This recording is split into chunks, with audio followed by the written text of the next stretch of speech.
Hello everybody and welcome back to Doodle Empires. Last where we left off, we had, the escalation turned into full-on crisis as multiple nations went to war, some including Medan, Jovan Empire, Songkhla, and even Mao Ming versus Dongying. If you haven't checked out the previous episode, I highly implore you to, because it's actually probably my most favorite video I've done.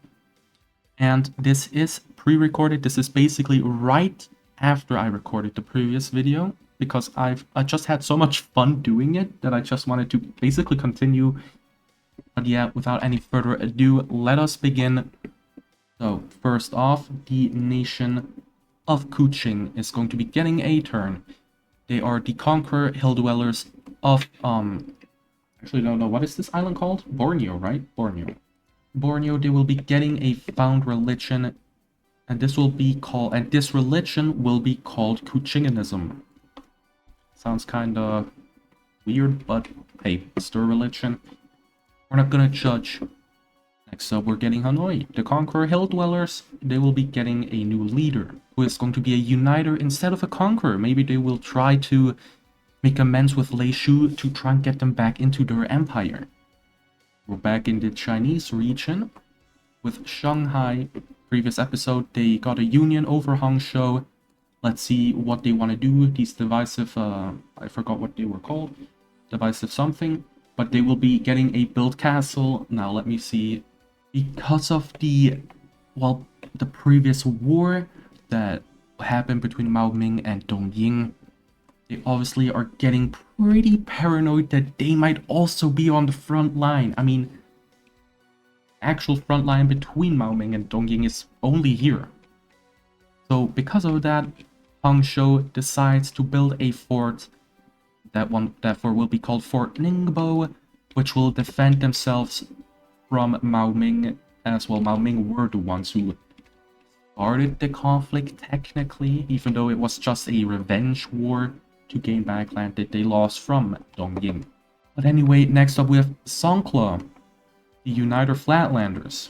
Well, seeing that they have been ultimately kicked out, and seeing that Medan has such modern weaponry from Yangon, basically just making a shit ton of money from this war by selling weapons to Medan, they actually decide to say, you know, fine, you won, we're out.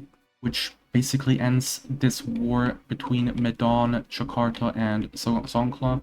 For Songkhla, Medan and Jakarta, aka the Jovan Empire, are still at each other's throats. But anyway, what is Songkhla going to be pulling? They're going to be getting a medium expansion. Now, them being pretty close to the most modern technologies that would probably around Pai, Ye, and Yangon. These three are like the technological hubs of the world. They have boats modern enough to sail across the seas and manage to migrate / colonize the islands over here next to Borneo. And guess what? They find Singkawang and Kuching. News of, a big island, aka Borneo, spread across the globe. And news that there are people living on here spread even faster, giving Songkhla prestige that they lost in this war basically just back. And what they're going to be doing is basically giving Kuching and Singkawang a gift that they are allowed to have a small outpost on Borneo. Basically paying them for land here. This in return obviously makes it so that they can grab or buy resources that only Borneo has off of Singkawang and Kuching, and basically have a monopoly on those resources. Unless there are other nations that will try to go down here and try to do the exact same thing, but right now it's only Songkhla and they are getting money from it. Enough money to basically pay off all of the stuff that they lost from Medan. But it doesn't end here. Songkhla obviously knowing that they want, well, obviously wanting to have a monopoly on it, they are going to be migrating next to Kuching and grabbing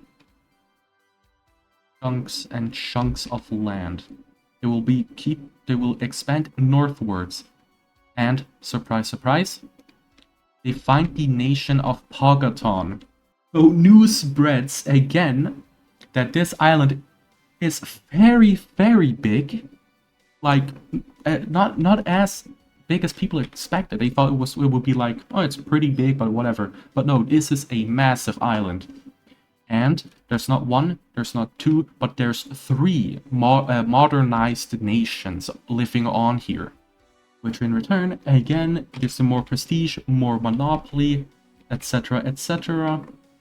And, well, they even pull a yay and become a trading empire. Yep, that's right. They're going to be buying islands off of these nations and basically use these to turn into a trading empire, just like Yay. They also find more land. Basically, these guys are just blowing up in the news. Well, not news, but like word of mouth, because, you know, news didn't really exist back then. But basically, it's just exploding. That the fact that they are finding, again, everything that I'm marking is they either pay it off or they migrate into it. But yeah, but anyway, it's just like they're in the headlines technically. Like if they have headlines back in the day, they are in it. Obviously, seeing that this island here exists, they're obviously going to, well, just colonize / migrate into it completely. And guess what? They find another nation. Well, technically two. The nation of the Philippines. Between Davao and Dagu. People who don't know why it's technically two nations, I recommend you guys watching the series. It gets explained there. Something to do with a survival war. But now that they found Davao and Dagu, wow, more prestige, more monopoly on resources that only exist in the Philippines this time, as they basically try to buy off land from Davao to get a monopoly, but something surprising happens. The Philippines say no. If you guys don't know why, it's because the Philippines actually are kind of warmongers in this. Again, this is all make-believe, obviously, so don't get mad if you're from the Philippines. This is all make-believe. I just want to have kind of a more like a Japanese, like World War II-esque nation, and that would be the Philippines, you know, the ones that want like die with honor and stuff like that. It's basically what the Philippines is, and they want to carve out their own empire. They want as much land as possible, so they're not willing to give them any land. Instead, Davao is going to be making sure to build up their boats and their military. Especially, they're going to be importing modern stuff, modern weaponry and stuff like that from Songkhla, which makes Songkhla very rich, but it makes the Philippines very, very modernized. That is all to prepare for a, well, maybe a massive invasion of East Asia. I don't know, maybe. Songkhla is just getting, like, every single island that exists, apparently. As well as, again, just, like, buying off, like, some small areas for, like, trading ports and other stuff. They don't risk going down here because of Jakarta, or aka the Chavan Empire, because, well, they might throw hands. But once again, they find another nation. Jesus Christ. This episode is starting off very strong with Songkhla just getting... Hey, well, anyway. And Palu, they will be buying off... Oh, I couldn't even see it. They will be buying off... Actually, yeah, they're gonna be buying off this little... what's it called? Bay, I think, right? This cost a lot of money, but again, natural resources from this island here. And I'm actually going to stop expanding, or else it will become way, way, way too powerful instead. Now they're just going to be focusing on getting a decent enough foothold down in Borneo, so that just in case anything bad were to happen, they wouldn't lose this well, let's just call it a colony. It is what it is a colony. Let's just be honest. The colony is massive. What the frick? But yeah, from a power that got utterly destroyed in a war into a colonial slash trading like superpower on par with Ye is insane. Because Ye is still focused on trying to keep everything together because they expanded so far. Songkhla now also has to do the exact same thing, but they're getting riches from somewhere else. So basically, Ye has a monopoly on Chinese and Korean and Japanese trade, like resources to trade, and Songkhla has a monopoly on basically Indonesia area of, well, resources. Wow. But anyway, next up we have Fusho, the Peaceful Hill Dwellers. They're going to be drawing a card of medium expansion.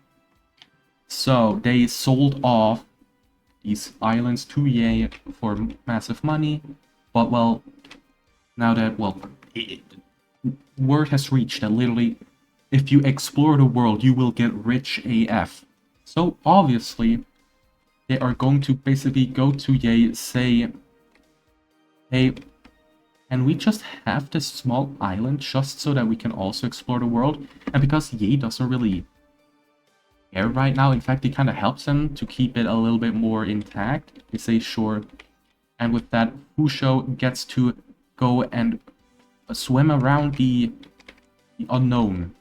Obviously, they won't find like everything, but they, well, they can like get a whole, like keep everything, like take as much. I can't speak. Take as much as Songkhla and Ye did. So they only get to take all of this, but they now also have a little bit of a monopoly. Well, not a monopoly, but now they can also access the Philippine market, just like Songkhla does, which I anger Songkhla because Fusho, like, hey, bro, we kind of want the monopoly on it, you know. That is Fusho's turn. On to the next one, which will be Tutuola. Tutuola. The Celis Flatlanders, which will be drawing a card of medium expansion. Yeah, before I do that, basically everything like across from like this, if you look at my mouse, everything across like here now knows that like these guys exist, right? Basically everything here knows that they exist, like that other things exist in this world. So basically only 3 nations now know that, now don't know that, and that would be Tutualu, which I forgot to put on the capital, I just realized, Sorong and Utarom. These 3 are the only ones who still think they are the only human beings alive. But anyway, with the medium expansion, they're just going to, well, using their boats that they managed to make, they're going to be expanding decently across these islands. They can't reach too far just yet. They aren't advanced enough for that until they reach here. And then, well, they accidentally kind of take this here. And bang, Jakarta just found new people. And, well, again, it spreads like wildfire. The news just, everybody now knows, hey, there's a nation called Tutualu, and they exist and they have resources. And now Jakarta can trade with them and, well, piggyback off of that. Because of that, Tutualu immediately learns how to make more, well, because they kind of, you know, took that and they don't want to give it back, and Jakarta kind of, that's fine, because they don't want to immediately ruin relations, or else, you know, trading won't be possible. Basically, here was a harbor with modern, well, more modern than Tutualu's boats, which they used to sail down here and start to grab this island, and down here, basically any island that they can now kind of reach. Next up, we have Yangon. You select them and draw a card. They are getting a large expansion. This episode is insane because Yangon getting utterly rich from this war down here. getting so much stuff from Songkhla. Basically, they get money from selling weapons, which they can use to go into the Songkhla market to get the resources here. Basically, they've been turning really strong in the last couple, like in this previous episode and this episode. And well, now it's happening. The surprise attack onto the Triple Alliance.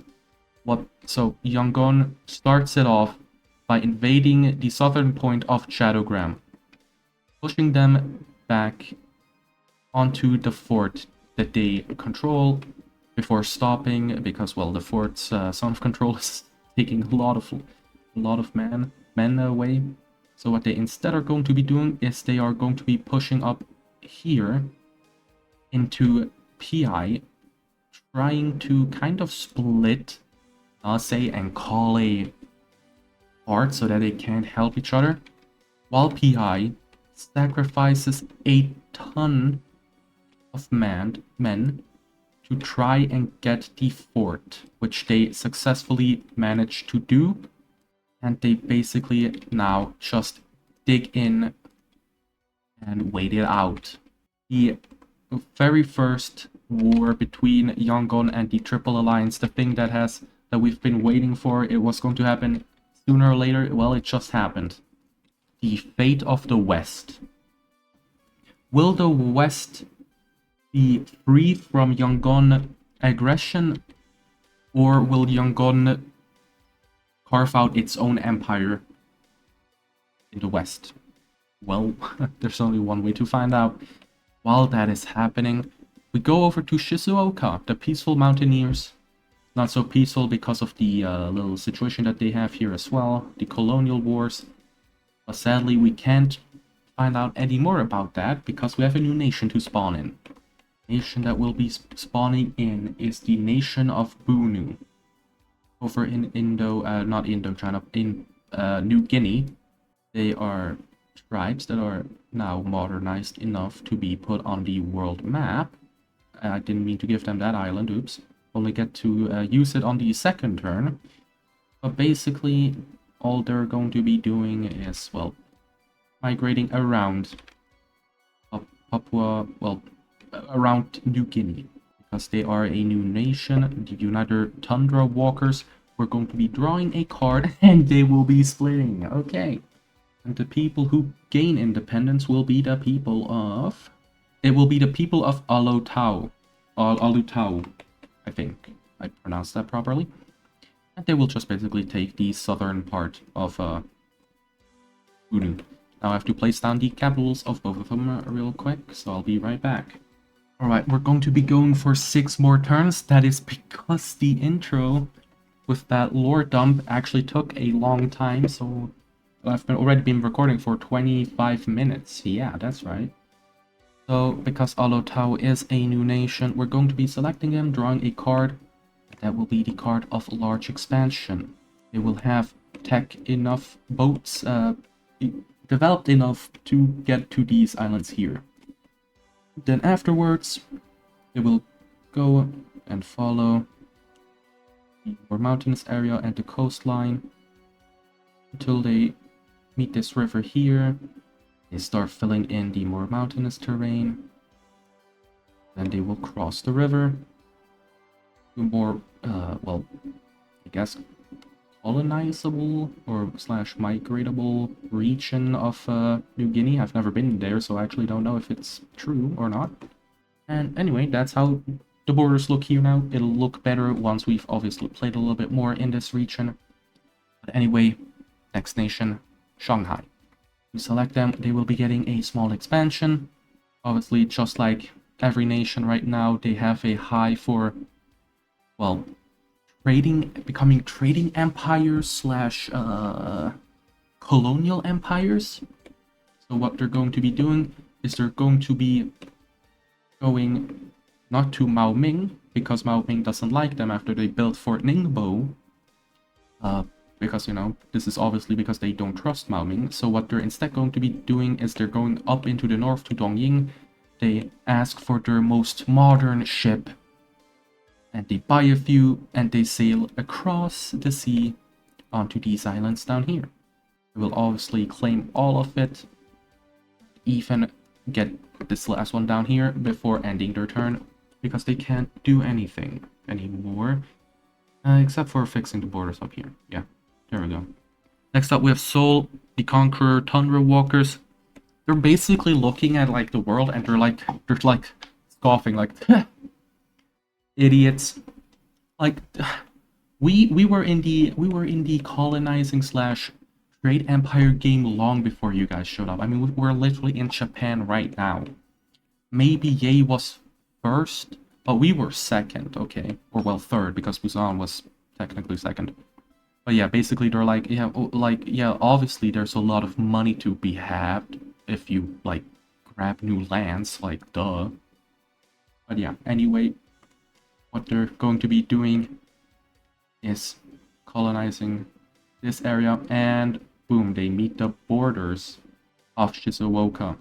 Shizuoka, is literally right there with their army, basically just looking across the borders that they have, and basically say, hey, no more.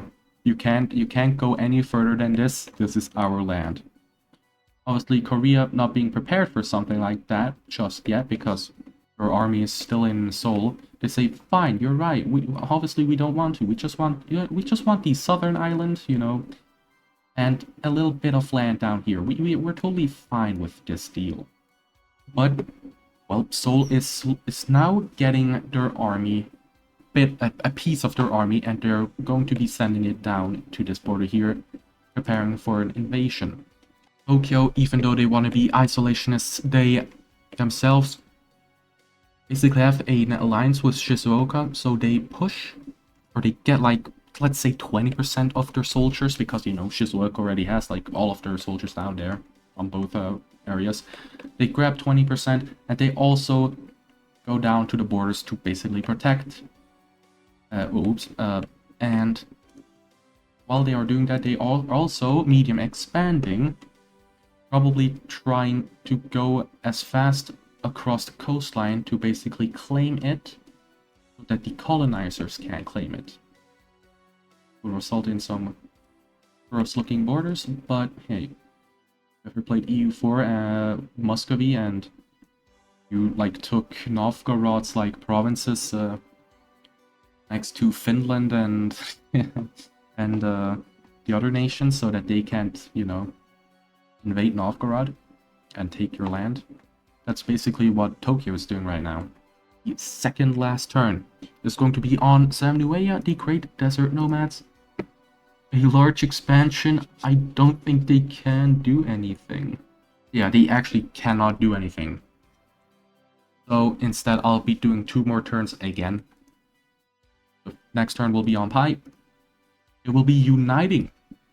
Nase and Kunming actually fought for their independence. So, and because Pai and Samnue have been such close allies, they decide to unite together, even though they are different ethnicities, like actually ethnicities. But they unite together to create the, well, Pai empire, but basically with Samnue as well, which will in turn turn this into a major city, and, you know, Nueya, and, well, destroy the alliance that they had. But now they're back on the world stage, because Samnue was a pretty decently strong power.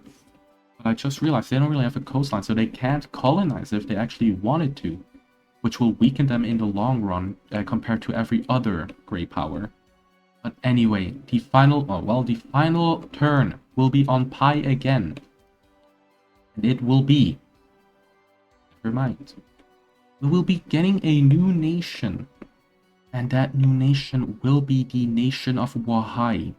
This marks the end of today's episode. It was a yapping session for Songkhla, but Songkhla turned into a great power even after a massive defeat, and I love that. It's pretty cool. If we look at the world, man, oh god, it changed so much. like go like to episode 3 or 4 and then go to this, it just looks so different and it's so cool. Yeah, I guess that's yeah, I guess if you liked it, you can like it. If you disliked it, you can dislike it. I can't stop you after all. Uh, if you want to subscribe, you can, but you don't have to. We are really close to reaching 100 subs. So I would actually really love it for you guys to subscribe. That would make my year, probably. Because I want to basically, like, grow this channel. And I just want to do different things on it and just, like, have fun. Because I kind of made this channel as like a fun like channel, like a place where I can have fun. And if other people can have fun during it, I can like I'll be happy with that. Yeah. Anyway, bye everyone.